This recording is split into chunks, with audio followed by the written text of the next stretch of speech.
디모데후서 3장 14절에서 17절까지 말씀이 되겠습니다. 그러나 너는 배우고 확신한 일에 거하라. 너는 내가 누구에게서 배운 것을 알며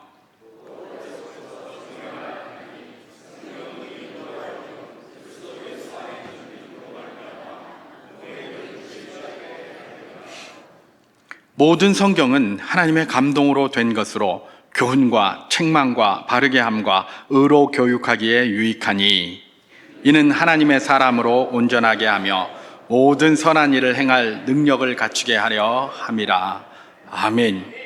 요즘은 아주 흔한 일입니다만은 그래서 꼭 뭐 외과 수술을 받지 않더라도 건강검진할 때에 이제 그냥도 한번 내시경도 한번 해보기도 하고 뭐 수면 내시경도 해보기도 했는데 그냥 하는 게 너무 힘들어서 이제 수면 내시경을 이렇게 많이 합니다만은 수면 내시경 할 때도 그렇게 잘 이렇게 활용되고 있습니다만은 이 마취제 말입니다. 이 마취제가 이 19세기 초만 해도 없었다고 합니다. 마취제가 없다. 야, 이거 내시경 하는 것도 이거 힘든데 외과 수술 같은 거 어떻게 했을까? 가끔 영화 같은 거 보면 서부 시대라든지 아니면 고대 무슨 전쟁 영화 이런 거 보면 화살 박힌 거, 총알 박힌 거 이런 거 꺼내는 장면을 이렇게 보여줍니다. 그러면 사람한테 무슨 막대기 같은 거 하나 물리고 그냥 막 하면 소리를 지르고 기절을 하고 막 그러는 게 이제 영화에 이렇게 가끔 나오는데 이전에는 그렇게밖에 수술을 할 수가 없었겠죠. 마취제가 없으니까. 그러니까 수술을 하는데 특히 그 당시에 이전에 그런 영화 같은 걸 보면 팔이나 다리 같은 거 절단하는 수술이 얼마나 많았습니까? 그 당시에 뻑하면 팔 자른다고 그러고 뻑하면 다리 자른다고 그러고 막 그랬잖아요. 제가 이전에 어렸을 때도 요즘은 의술이 많이 발달돼서 그런 게 잘 없는데 제가 어릴 때만 해도 주변에 다리 자르고 이러는 분들이 굉장히 많았습니다. 그런 거를 보면 이제 지금은 굉장히 의술이 많이 발달이 돼서 그런 것들이 이제 적은데 그런 거대한 수술을 할 때에 마취제가 없다면 상상도 하지를 못하는 것이죠. 오늘 우리의 입장에서는 그래요. 그런데 19세기 초에는 그랬다는 겁니다. 그때까지만 해도 아직 마취제가 없었다고 그래요. 그래서 이 외과 수술을 한번 받으려면 어떻게 해야 된다? 환자들이 너무 고통스러워 하니까 가장 많이 사용하던 방법이 술을 많이 먹였답니다. 그냥 술을 많이 먹여서 막 완전히 취하게 해서 그런다고 술 취했다고 해서 팔 자르고 다리 자르는데 고통이 없을까요? 그럼에도 불구하고 술을 많이 마시게 하거나 또는 최면술을 걸어가지고 하거나 또 아니면 요 경동맥 여기를 꽉 눌러서 기절을 시키더라. 또 아니면 뒤통수를 그냥 막 둔기로 한 방 내리쳐가지고 기절시키게 해서 이렇게 수술을 하고 그랬다고 하더라고요. 이런 어처구니 없는 그런 의술의 그런 방법들이 어디에 있었던 겁니까? 그렇게 생명을 다루는 정교하게 해야 할 그런 외과 수술 같은 데 사용이 됐다는 겁니다. 참 어처구니 없는 짓 아니겠습니까? 또 이 마취제가 없던 시절에는 수술실도요, 어디에만 있었느냐? 지하에 있거나 아니면 지상의 제일 꼭대기 옥상층에 수술실이 있었다고 그래요. 왜 그러냐 그랬더니 수술을 받으면서 환자가 막 소리를 지르잖아요. 비명을 지르는 그 소리를 밖에 있는 사람이 들으면 공포에 빠져가지고 그 다음 수술할 생각을 못 하는 거예요. 그러니까 지하실에 이렇게 들어가서 거기서 잘 안 들리게 하거나 아니면 그것도 안 되면 제일 꼭대기층에 해서 공중으로 이렇게 소리가 다 나가게 해서 소리가 하여튼 최대한 적게 나게 만들었다고 그렇게 얘기를 합니다.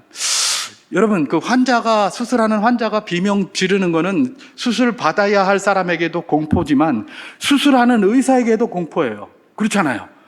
의사가 수술하려고 그러는데 막 소리 지르고 있으면 얼마나 그냥 괴롭겠습니까? 그죠? 그러니까 이 의사들이 뭐를 했다고요? 빠르게 수술을 했다고 합니다. 가급적이면 고통을 빨리 끝내고 또 자기도 그런 소리 듣는 게 너무 고통스러우니까 빨리 이렇게 끝내려고 수술을 그렇게 끝냈다고 하죠. 그러다가 굉장히 많은 실수들이 있었답니다. 빨리 끝내려다 보니까. 그죠? 그래서 실제로 제가 이렇게 네이버에 한번 찾아보니까 그런 이야기가 있더라고요. 제가 클로로포름을 찾다가 그걸 찾았는데 런던 대학병원의 의사이던 로버트 리스턴이라는 사람이 다리를 절단하는 수술을 해야 되는데 너무 빠르게 하다가 잘못해가지고 고환을 잘라버렸대요. 같이. 그렇게 수술을 하는 거예요. 그리고 옆에 또 이제 보조하는 의사가 있잖아요. 그죠? 너무 급하게 하다가 보조하는 의사 이 손가락을 잘라버리기도 하고 막 그랬다고 그러더라고요. 이 칼을 잡고 빨리빨리 휘두르려다 보니까 그냥 막 옆에 손가락 잘라버리고 못 잘라버리고 막 이런 일들이 막 있게 되는 것이죠. 이게 다 뭡니까?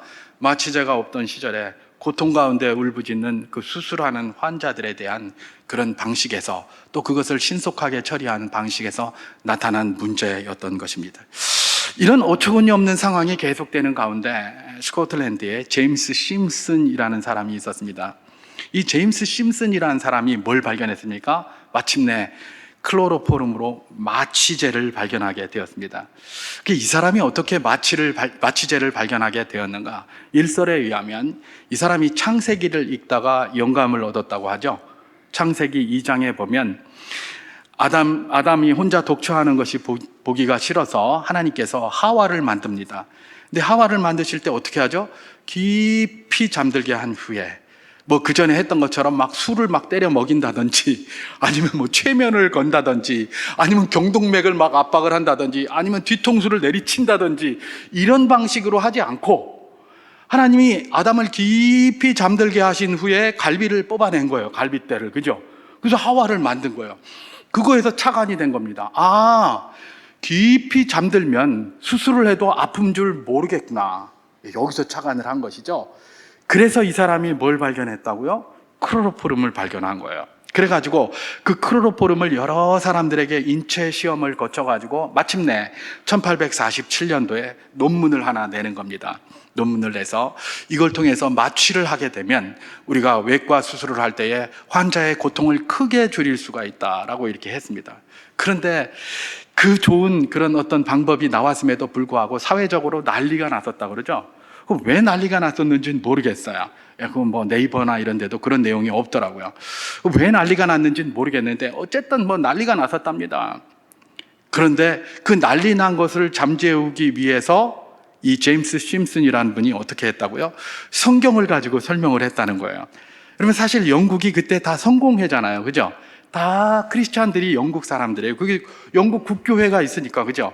그러니까 이 사람들이 막 이게 뭐냐라고 이야기를 할 때 성경을 가지고, 성경에도 나와 있는 거다라는 걸 가지고 설득을 했다라고 그렇게 하더라고요. 이게 사람의 그런 어떤 그 질타와 비난을 갖다가 잠재웠다는 것이죠. 분명히 창세기로 가지고 안 했겠습니까? 봐라, 창세기에도 잠재워서 하는 거 나오는데 거기서 만든 거다, 뭐 이렇게 하지 않았을까? 저는 한번 그렇게 생각해 봅니다. 어쨌든지 그렇게 잠재우고 있다가 아주 엄청난 사건이 한번 생기게 되는 것이죠. 그게 언제냐? 그 후로 6년 후인 1853년도, 그때의 퀸 빅토리아, 빅토리아 여왕 시대가 영국의 최고의 시대라고 알려져 있습니다. 그죠? 대영제국, 그레이트 브리튼이라는 이름이 빅토리아 여왕 시대에 있었던 그 상황이에요. 이 빅토리아 여왕이 출산을 하게 됐는데 너무 고통스러운 겁니다. 그래서 출산을 잘 못하는 거예요. 그래가지고 어떻게 합니까? 심슨이 만든 그거 한번 써보자, 이제 이렇게 된 겁니다. 그래가지고 빅토리아 여왕한테 이 클로로포름을 가지고 마취를 시켜서 출산을 잘 끝냈고 아주 성공적으로 끝냈어요. 그러니까 빅토리아 여왕이 너무 기뻐가지고 이 심슨에게 자귀를 내립니다. 어떤 자귀를 내리냐? 써라는 거 붙이는 거 있잖아요. 그래서 무슨 경 이러잖아요. 그죠? 심슨 경, 무슨 경, 희영경. 희영경은 좀 이상합니까? 이경 그래야 되나? 이경은 좀 누구 이름 같네. 그죠? 어쨌든 그 경을 내렸다고 그래요. 그래서 스코틀랜드 의사 출신으로서 최초의 경 칭호를 받게 된 게 누구다? 제임스 심슨이었다라고 그렇게 이야기를 하는 것입니다. 여러분, 제임스 심슨, 그야말로 경의 칭호를 받을 정도, 그리고 또 그 빅토리아 여왕 이후로 이게 보편화가 돼서 마취제가 많이 쓰임으로 의료사고나 의료로 인한 어떤 그런 죽음이나 이런 것들을 굉장히 많이 감소시켰다라고 그렇게 기록되어져 있는 것들을 보았습니다. 여러분, 그런데 이 제임스 심슨의 눈을 밝힌 것, 제임스 심슨의 생각을 변화시킨 것, 이 동력이 어디에 있었습니까? 결국은 하나님의 말씀에 있었던 것이죠. 그죠? 하나님의 말씀을 열심히 묵상하는 가운데, 그래, 저렇게 술 먹이고 저렇게 최면 걸고 뒤통수 치고 저런 방법이 아니라도 깊이 잠들게 하면 이 수술을 얼마든지 가능하게 하겠구나라는 것들을 하나님의 말씀에서 영감을 얻은 거예요. 그래가지고 이 사람이 마취제를 발견하는 그 순간 인류 사회에 굉장한 변화가 있게 된 것이죠. 뭡니까? 외과 수술에 있어서 고통을 줄이고, 그 외과의 고통으로 말미암아 죽는 사람이 엄청나게 많았는데, 소리 지르다가 죽는 사람이 얼마나 많았습니까? 그죠? 그랬는데 그런 것들을 다 막을 수 있는 획기적인 전기를 이루게 된 것이죠. 결국은 무엇입니까? 하나님의 말씀이 인류의 이 의료사, 이 건강과 이런 역사에 있어서 변화의 동력으로 획기적인 역할을 했다라는 것들을 이런 사건에서 우리는 발견하게 되는 것입니다. 오늘이 종교개혁주일입니다. 507년 종교개혁 기념주일이기도 한데요. 507년 전에 우리가 잘 알고 있는 마르틴 루터가 비텐베르크 성체에 95개조의 반박문을 붙임으로 말미암아 종교개혁의 방아쇠가 당겨졌다라고 그렇게 알려졌습니다. 이 종교개혁은 그야말로 중세를 근대로 바꾸는 획기적인 역할을 한 문예 역할을 했습니다. 그래서 중세의 문을 닫아버리고 근대의 문을 활짝 열어젖힌 세계 10대 사건 가운데 하나로 자리매김하고 있는 게 뭡니까? 이 종교개혁입니다. 이 종교개혁 어떻게 진행됐죠? 우리가 자주 들어봤던 것처럼 1517년, 그죠? 507년 전이죠. 10월 31일 만성절 전날입니다. 만성절이 언제냐? 로만 카톨릭에서 만성절은 11월 1일입니다. 그래서 만성절은 뭐냐? 영어로 하면 All Hallows Day, All Saints Day 이렇게 얘기를 하는데, 이 만성절이 왜 생겼느냐? 이게 좀 재밌습니다. 여러분, 우리가 사도행전 17장에 보면 사도 바울이 아테네에 가서 복음 전하는 내용이 나옵니다. 근데 어떤 내용이 나오느냐?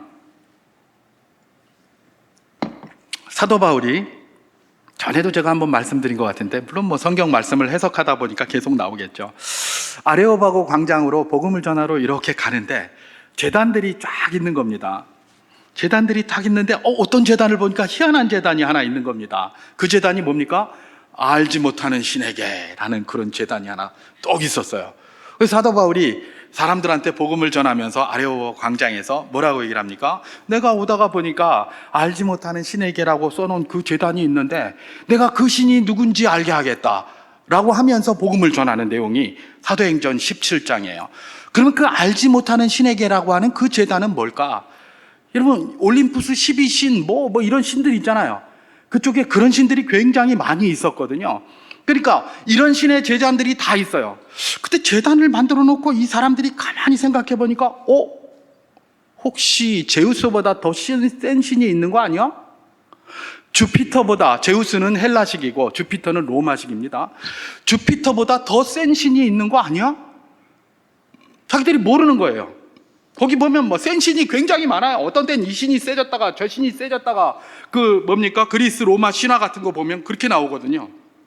그러니까 이 사람들이 다른 신들의 제단은 다 만들어 놓고 가만히 생각해 보니까 자기들이 모르는데, 내가 이름은 모르지만, 이름도 모르고 성도 모르지만 더 센 신이 있을 수가 있으니까, 이거 괜히 그 신한테 제사 안 지냈다가 벌 받겠다, 이런 생각이 드는 겁니다. 그러니까 누군지 모르지만 그냥 센 신 받아라 이래가면서 거기다가 만든 제단이 뭐예요? 알지 못하는 신에게 이렇게 올린 거예요. 그걸 사도 바울이 니네가 이름도 모르고 성도 모르는 그 센 신 내가 알게 해주겠다. 그리고 나가서 복음을 전한 거예요. 근데 이게 바로 뭡니까? 이 만성절하고 의미가 비슷해요. 로마교회에서 사용하는 만성절이 뭡니까? 여러분, 로마교회는 성인들이 굉장히 많습니다. 그죠? 그래서 자기가 직접 기도를 못해요. 로마교는 직접 못하고, 로만 카톨릭은 성인의 이름을 빌려서 하나님 앞에 나아가는 거예요. 항상 그래요. 내가 직접 못하고 옆에 가가지고 그냥 붙어서 이렇게 하는 거예요. 그걸 무너뜨린 게 뭡니까? 종교개혁자들이 이루어놓은 그런 업적 아닙니까? 만인 제사장설이 그래서 나오는 거예요.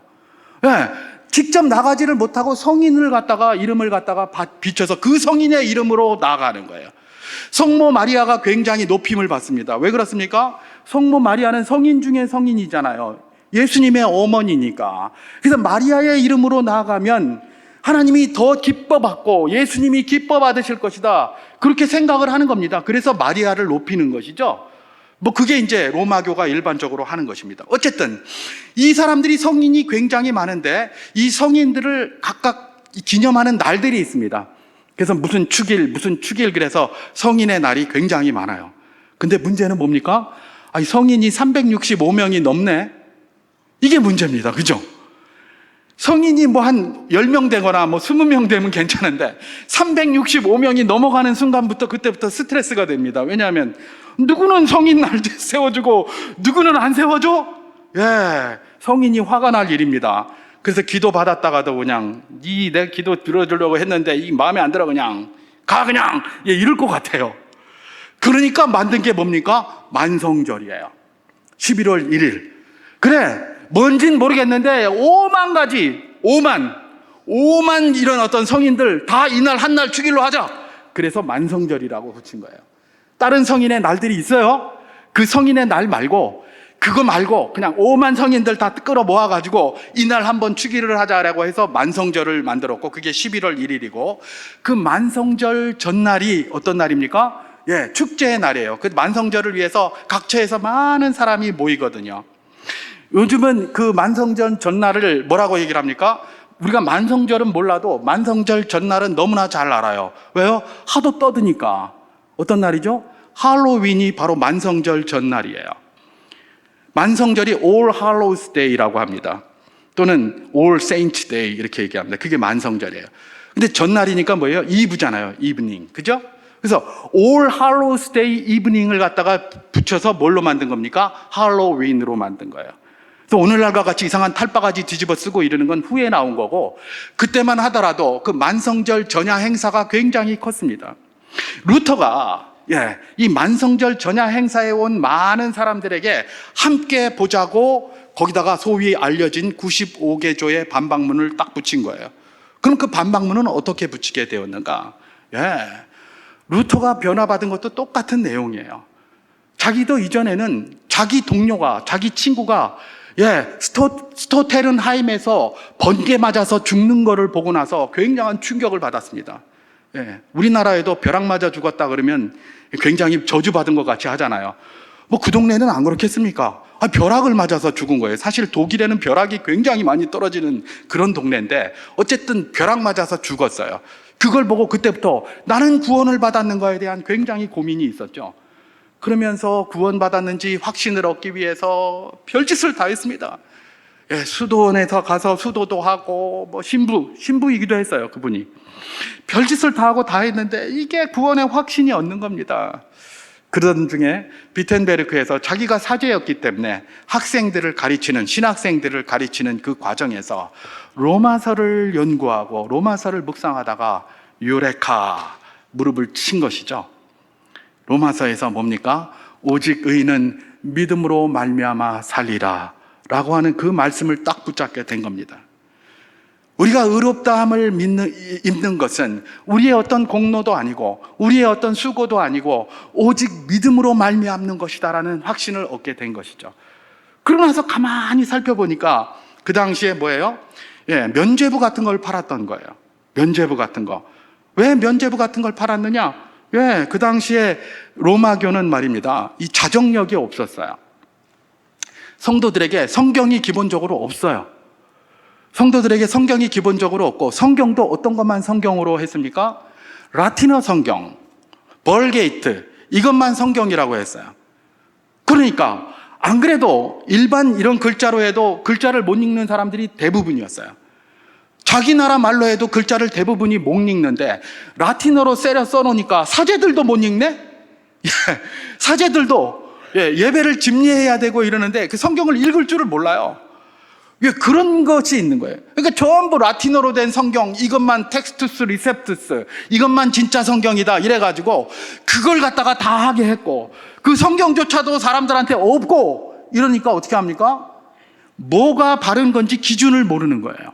그게 그 당시의 상황이었잖아요. 그리고 나서 또 어떤 문제가 있었습니까? 그러면 미사라도 나가서 성당에서 예배를 드릴 때에 사제가 메시지라도 좀 잘 전해야 되는데 사제가 메시지를 전하는 게 아니라 교황청에서 온 교지를 읽어주는 거예요. 그걸로 끝난 거예요. 그러니까 거기서 예배 드리는 사람들은 어떻게 생각할까요?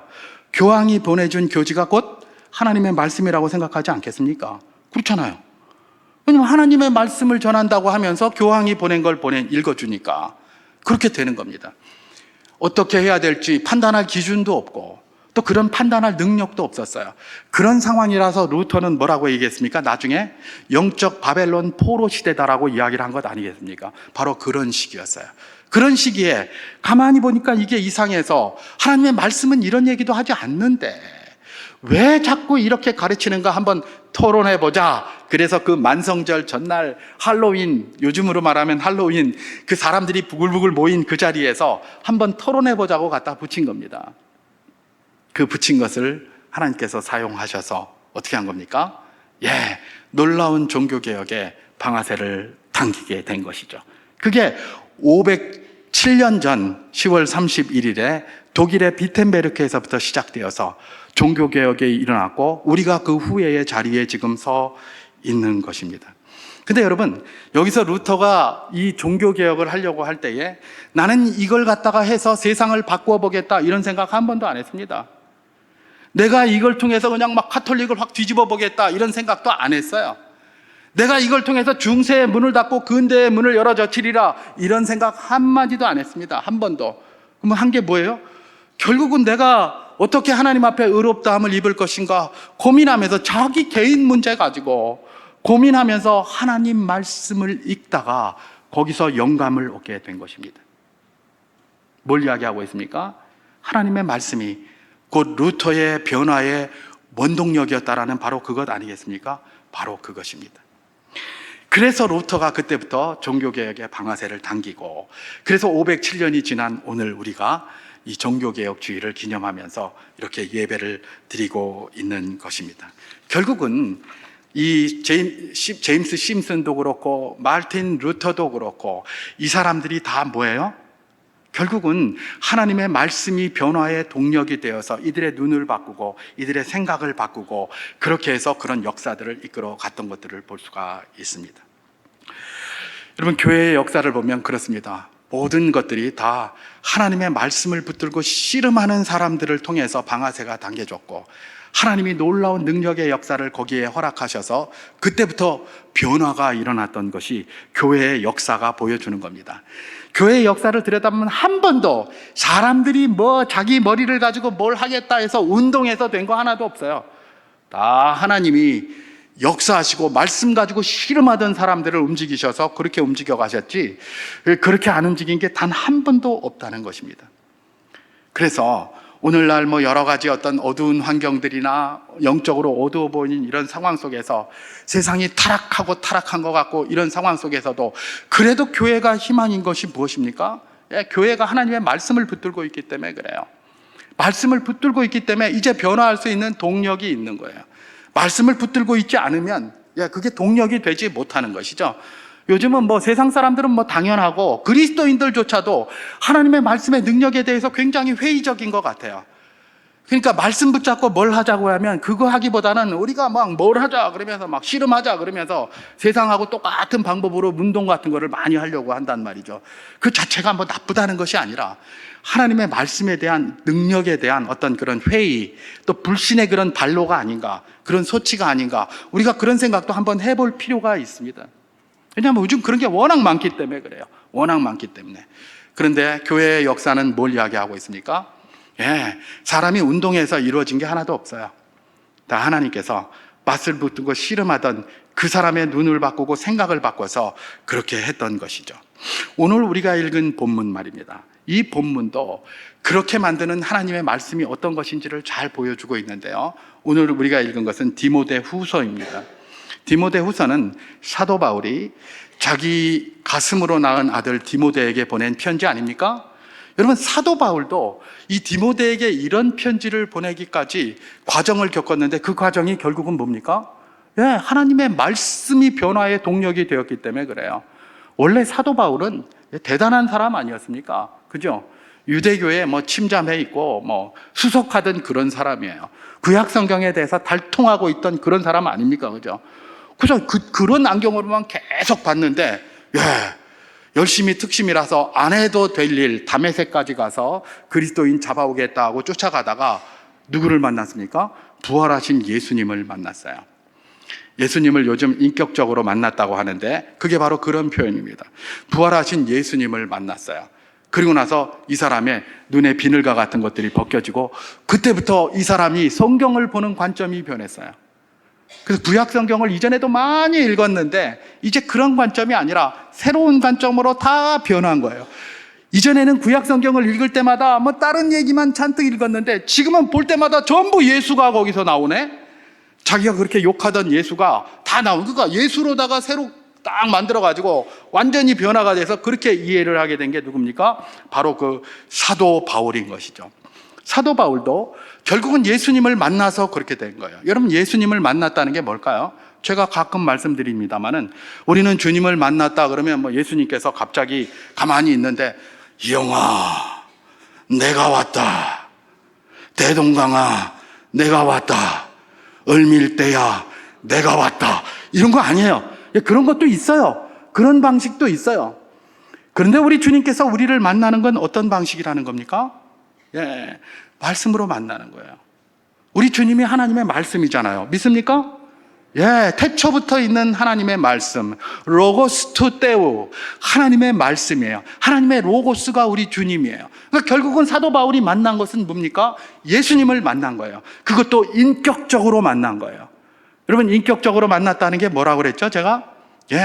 인격적으로 만났다는 게 굉장히 어렵잖아요. 예수님을 인격적으로 만났다, 내가 예수님을 인격적으로 만나고 싶다, 이런 말들 참 많이 합니다. 뭐 예수님을 인격적으로 만난다는 말이 도대체 뭐고? 이런 질문 하잖아요. 그러니까 야 희영아 내가 왔다, 이거 아니에요? 그런 방법도 있을 수 있어요. 근데 여기서 말하는 예수님을 인격적으로 만난다는 건 그것보다는 말씀이신 예수님의 그 말씀을 내가 붙들고 그 앞에 섰는데 그 말씀이 누구에게 주는 말씀이에요? 나한테 주는 말씀이에요. 인격적이라는 건 너와 나의 관계예요. 제3자의 관계가 아니에요. 내가 하나님 말씀을 딱 읽었는데 이건 쟤한테 하는 거야, 이건 쟤한테 하는 소리야, 니나 잘해, 이러면 이거 한 번도 인격적으로 못 만나는 거예요. 예수님을 인격적으로 만난다는 게 뭡니까?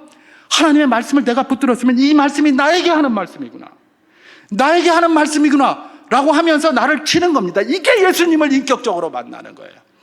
사도 바울이 그렇게 인격적인 것으로 만나고 나서부터 눈이 바뀌었어요. 사도 바울의 삶은 별로 달라지지 않았는데 똑같은데 눈이 바뀌었어요. 그리고 나서 이전에 박해하고 포행하고 폭행하고 다니던 그 그리스도인들을 오히려 그 그리스도의 복음을 전하고 다녔던 사람이 누굽니까? 사도 바울이잖아요. 결국은 루터를 변화시킨 것도 하나님의 말씀, 제임스 심슨을 변화시킨 것도 하나님의 말씀, 사도 바울을 변화시킨 것도 뭐예요? 다 하나님의 말씀이라는 것이죠. 오늘 본문 디모데후서 3장 16절에서 17절을 제가 한번 봉독해 보도록 하겠습니다. 모든 성경은 하나님의 감동으로 된 것으로 교훈과 책망과 바르게 함과 의로 교육하기에 유익하니 이는 하나님의 사람으로 온전하게 하며 모든 선한 일을 행할 능력을 갖추게 하려 함이라, 이렇게 얘기를 합니다. 여기에서 하나님의 말씀이 어떻게 한다고요? 교훈과 책망과 바르게 함과 의로 교육할 뿐만 아니라 하나님의 사람으로 온전케 되게 하고 또 모든 선한 일, 선한 일이 뭘까요? 하나님 기뻐하시는 일이라고 보면 되겠죠. 그걸 행할 수 있는 능력을 준다는 거예요. 다시 말해서 그걸 못할 수준에서 그걸 할 수 있는 변화의 능력을 누가 준다는 거예요? 모든 성경, 하나님의 감동으로 된 모든 성경이 그걸 준다는 겁니다. 그걸 받은 제임스 심슨, 그걸 받은 마틴 루터, 그걸 받은 다소의 사울이 그렇게 변화가 되어 하나님의 능력을 전하고 다닐 수 있었던 겁니다. 이 사도 바울 보십시오. 자기가 그런 변화를 겪었기 때문에 디모데에게 뭐라고 또 이야기를 하느냐? 오늘 본문 디모데후서 3장 14절에서 15절을 제가 봉독하겠습니다. 그러나 너는 배우고 확신한 일에 거하라. 너는 내가 누구에게서 배운 것을 알며 또 어려서부터 성경을 알았나니 성경은 능히 너로 하여금 그리스도 예수 안에 있는 믿음으로 말미암아 구원에 이르는 지혜가 있게 하느니라, 이렇게 얘기를 합니다. 이건 자기 경험을 그대로 이야기를 한 거예요. 여러분, 이 뭡니까? 디모데는 옛날부터 성경을 알았어요. 사도 바울도 어려서부터 성경을 알았어요. 근데 그 성경 아는 것은 어떤 방식으로 알았죠? 유대교에서 배운 방식으로 알았어요. 그런데 사도 바울이 지금 뭐라고 이야기를 합니까? 너는 배우고 확신한 일에 거하라, 이렇게 얘기를 합니다. 그러면서 뭐예요? 너는 내가 누구에게 배웠는지 알지? 네가 누구에게 배웠는지 알지? 그 배우고 확신한 데 거해, 이런 얘기예요. 누구한테 배웠을까요? 디모데가 바울한테 배웠잖아요. 그러니까 나한테 배운 대로 봐라. 네가 어려서부터 알던 그 성경을 나한테 배운 대로 그렇게 알아서 그대로 실천하고 거기에 거하고 살아라, 그 말이에요. 우리가 이야기하는 사도적 전통, 여러분 성경을 가지고 다양하게 해석할 수 있습니다. 다양한 2단, 3단 나오고 5단, 6단 나오고, 지금도 세상이 혼란한 이유가 뭡니까? 그리스도인들이라고 하는데 성경을 이해하고 해석하는 게 다양해요, 그냥. 그러다 보니까 이게 뭐가 맞는지 몰라요. 이게 성경에 나오니까, 보니까 그런 말이 나오니까 말입니다. 그런데 지금 사도 바울이 이야기하는 게 뭡니까? 사도적 전통을 이야기하고 있는 거예요. 내게 배운 걸 네가 알잖아. 넌 누구한테 배웠노? 네가 어려서부터 알던 그 성경이 아니라 내게 배운 그걸 가지고 그 성경을 다시 봐. 자기가 예수 그리스도께 배워서 성경을 다시 보고 이해했던 것처럼 디모데도 그렇게 하기를 원하는 겁니다. 그렇게 했을 때 이 디모데 어떻게 했습니까? 사도 바울을 순종하고 그 말씀대로 행했을 때 놀라운 역사들의 사역을 감당했던 게 바로 디모데 아니겠습니까? 바로 그것입니다. 하나님의 말씀, 그것도 사도적 전통에서 그 하나님의 말씀을 붙들고 이 말씀이 곧 나에게 주는 말씀이다 라고 받을 때에 우리는 예수 그리스도를 인격적으로 만나는 것이 되고, 거기에서부터 변화가 생기는 것입니다. 거기에서부터 변화가 생깁니다. 하나님의 말씀이 나에게 하는 말씀이구나, 나에게 하는 말씀이구나, 나에게 하는 말씀이구나. 나에게 하는 말씀이 아니라 쟤한테 하는 말이야, 저거한테 하는 말이야. 목사 니나 똑바로 해. 이렇게 하면 아무런 변화가 없습니다. 인격적으로 만나야 합니다. 나에게 하는구나, 나에게 하는구나. 그래야 그 말씀이 변화로서 나에게 다가오고 변화의 동력이 된다는 것입니다. 여러분, 가을은 천고 마비의 계절이라고 합니다. 그렇죠? 그리고 가을은 또한 독서의 계절이라고도 하죠. 책을 많이 읽으라고 합니다.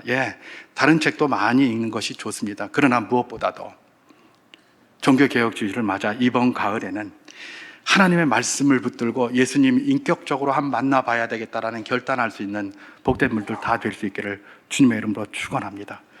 거기에 변화의 능력이 있습니다. 우리 답답해서 뭔가 변화해야 될 것이, 변화해야 된다고 생각되는 것들이 있습니까? 말씀을 앞에 세우시고 예수님을 인격적으로 만나십시오. 거기에 변화의 능력이 있습니다. 하나님의 말씀이 모든 것들을 변화시키는 능력을 가지고 있고 기준도 가지고 있다는 사실을 기억하면서 말씀과 날마다 씨름하는 이 가을이 될 수 있기를 주님의 이름으로 축원합니다.